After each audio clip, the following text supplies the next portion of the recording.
I'm Cedric Melton, Neighborhood Programs Manager for the Village of Oak Park. As part of our ongoing video series on the Village of Oak Park, we are pleased to present to you a reflection on the historic passing of the Fair Housing Ordinance, which set the village on a course towards racial diversity in Oak Park. Passed on May 6, 1968, the ordinance was the product of grassroots efforts that spanned racial and social boundaries and established Oak Park's reputation as a community committed to the values and principles of social justice. Join us on this journey as we reflect with some of the people who were there at the center of that historic event more than 3 decades ago.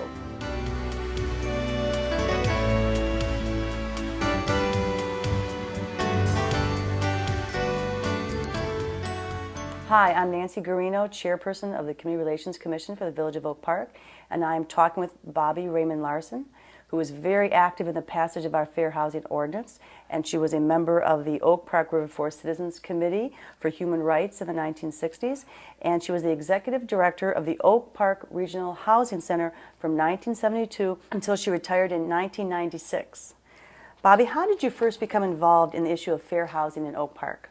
Well, of course, I'd grown up in Oak Park, and when I was at the high school, from 51 to 55, that's 1951 to 55, there were no black students at the high school until I was a senior, and then Percy Julian's son, Percy Jr., was a student. He was a freshman. I was a senior, and I had a lot of thoughts at that time about him and his sort of aloneness, the fact that he was usually alone, and that of course, he was a freshman, he was young, and he was very young looking, but I sort of sensed or felt an aloneness there and wondered why we didn't have a more integrated student body. And then I went off to college and became friends with some of the minority students, particularly the black students, when I was a freshman, and had some interesting experiences at that time. Then I lived in an integrated neighborhood in New York City, which was really a very integrated neighborhood, people from many countries, many cultures. And when I came back to Oak Park in the mid-60s, it was a time of revolution in this country, civil rights revolution. And I wanted to get involved in some way in creating a diverse community in Oak Park. On April 16, 1964, there was a full-page newspaper ad signed by 1,000 Oak Park residents entitled "The Right of All People to Live Where They Choose." Could you tell us the impact of that ad? Well, I mean, it certainly led to the Citizens Committee for Human Rights being founded. That was a direct result of the ad appearing, and the people who created the Citizens Committee for Human Rights certainly pledged to work for passage of a fair housing ordinance. I mean, the goal of that organization was opening housing in the community for all people. What other groups were working towards the passage of fair housing legislation? Well, certainly the League was very active. NCCJ, the National Conference of Christians and Jews, was very active, sent speakers into the community. The fair housing organizations in the city were also very active in helping. What steps did you and these groups take to educate the public about the Fair Housing Ordinance?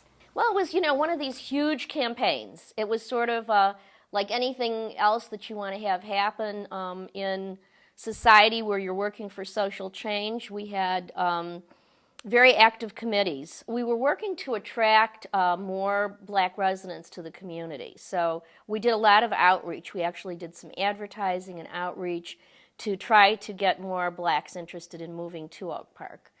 I mean, there was still a core group of black residents dating back to the turn of the century, late 1800s, families that had stayed in the village, but not very many. So we did open houses. We did potluck suppers, inviting black families out to the community and hosting events like little tours of the village, and these little potluck suppers at local churches provided babysitting. And we actually worked on a one-by-one basis with the black families. So, for example, I was on the Housing Committee of the Citizens Committee. I would be assigned be given a sheath of applications of people who were looking for housing. I would contact them. I would set up a time to get together with them in Oak Park. Perhaps we would have supper together, or some little event like that, social event.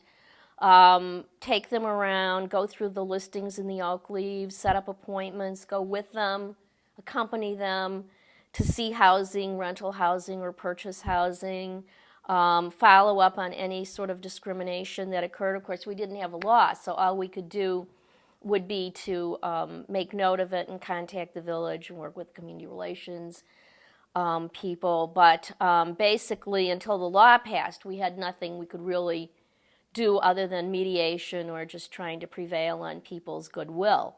Could you explain the relationship between the Community Relations Commission and the Village of Oak Park's Board of Trustees? The commission was the body that really the trustees had assigned to the initial hearings and to looking into whether or not we should have a fair housing law. So the people who were on the commission had the responsibility of calling those first hearings. And they were very emotionally charged hearings. So, I mean, really, if you look at the fact you have, your village president and your village board, ultimately they would have to make the decision. But the first body that they really assigned the project to was the Community Relations Commission. What did the citizens groups do to dispel the fears of the Oak Park residents about blacks moving into the neighborhoods? Well, of course, we were in touch with a lot of people throughout the United States. There were national organizations working on fair housing. And I say of course, but I mean, we weren't operating in a vacuum. And one of the people we were in touch with was James Hecht, who was the author of a book, Because It Is Right, which was on the fair housing movement. And I was talking to him frequently long distance, and we were sending him material, he was sending us material, and there were other people nationally we were receiving material from and trying to educate through. We had him come to Oak Park and speak. We had other speakers, many speakers. We had many programs, panels from the NCCJ, where we would have panelists speaking about fair housing and trying to calm people's fears and educate people that property values didn't have to drop, the neighborhood didn't have to resegregate. I mean, people felt at that time that if one black family moved into a neighborhood based on the so-called Chicago pattern of black by black racial change, that there was no hope. There was no hope for stable integration. And let's be honest about it. People in the Chicago area had really not witnessed neighborhoods being stably integrated over a long-term period. So I very quickly realized that if Oak Park was going to create a model community for diversity, a model diverse situation, we had to look at other communities and the successes of other communities and the failures of other communities as well. And for my master's thesis, I chose 3 other neighborhoods to research. Well, what I found out fairly quickly was that all of these communities that I researched had in common a housing center kind of operation, some sort of community not-for-profit group that worked on the issue of housing demand, housing supply, making sure everything was open to people, and trying to prevent one section of the community from becoming the black section, the rest of it being considered the white section. What impact did passage of the Fair Housing Ordinance have? The day, literally, that we passed the ordinance, people say passing a law doesn't change things. It immediately changed things. Immediately changed things for me, for families looking for our community, for everybody involved, for the realtors, certainly. We now had a law in place, and we were going to see that that law was enforced. I mean, as somebody who had worked for passage of the ordinance, it was very, very exciting to me to see that it really made a difference. What were the goals of the Housing Center when it was first formed? Looking at when the Housing Center started in 1972, the goals of the Housing Center were pretty much the same as the goals of the Housing Center today. The goal was to help Oak Park in achieving long-term racial diversity in its housing market. and under the laws, federal laws and local laws, to assure that all people would have access to all housing in the community. Now that sounds good on paper, you know, but it's not always so easily accomplished. When the Housing Center first started, obviously Oak Park had a very small black population, less than 1%. And even at that time, we tried to avoid falling into these patterns that Chicago neighborhoods had fallen into, where you would just fill in block by block. Right from the very beginning of the Housing Center, we encouraged our black clients to look throughout the community and our white clients to look throughout the community. But we particularly encouraged our white clients to make moves that would help Oak Park in achieving racial diversity.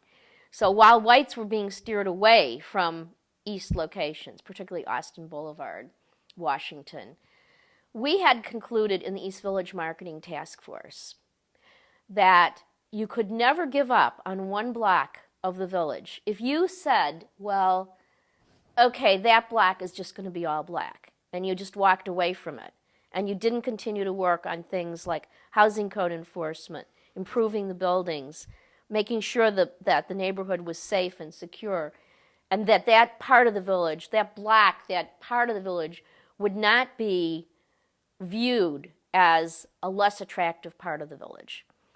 So that East Village Marketing Task Force said the apartment buildings on Austin Boulevard have to be better than the apartment buildings elsewhere in Oak Park. They have to be more attractive. They have to be as safe or safer. They have to be places people will want to move to, not places that they'll take as a last choice. So when the Housing Center started, we incorporated a lot of those ideas into our program. Bobbie, thank you for your time. It's some very interesting information that you have to share. Well, thank you, Nancy, for giving me the opportunity to tell the story of the fair housing movement in Oak Park from my perspective and how the Housing Center got started in '72 and now celebrating its 30th anniversary.